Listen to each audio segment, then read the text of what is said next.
So I find that there's a ton of talk right now in the world with my friends, with my family, my neighborhood about sex and about what sex is. And I also find, at least as a follower of Jesus, that there's a chasmic gap between culture at large's definition of sexuality and God's definition. And by that I mean from the scriptures, as Jesus would define it, as the biblical authors would define it.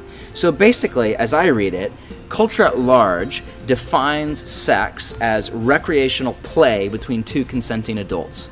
So it's just physical, it's just the biological coupling of two bodies for sexual release. And what's the big deal? As long as it's between two consenting adults, if it's mutually pleasurable, I mean, what in the world is the big deal? It's just play for grown-ups. And then the church often comes along and says, okay, here's all the rules. Here's where you can do it and here's where you can't do it. But they buy into culture's definition of what sex is. And then basically say, well, you can do it, but only in marriage. And oh, by the way, only marriage between a man and a woman, not a man and a man or a woman and a woman.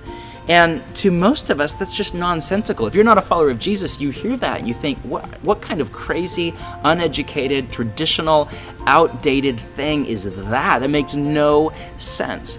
But reality, we have to get behind it to the definition of what sex is. So as I read the scriptures, as I read the teachings of Jesus, here's how I understand sex. In Genesis chapter 2, the word echad is used, that in sexuality, two people become echad, or it can be translated one flesh. This is a graphic, weighty word that basically means, when it's put together with this word flesh, fused together at the deepest level.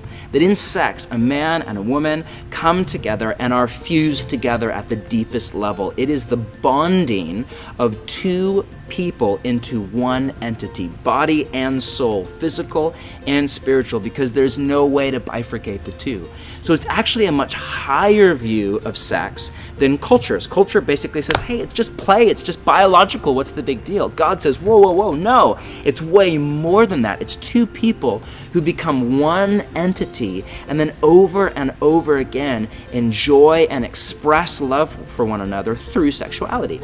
Now, inside of marriage, this is beautiful because it takes two people and it doesn't let them drift apart. It keeps them together. It keeps them echad, or one. But outside of marriage, this can be dehumanizing because it can turn people into objects for basically self-gratification. And then every time you walk away from a sexual partner, it's as if you tear echad, as if part of you is lost. And you do that enough times and it starts to hollow you out from the inside. So I, as a follower of Jesus, think that we need a higher view of sex than culture at large is, not a lower view. We need to get back to the mysterious, beautiful, powerful reality of what happens when a man and a woman make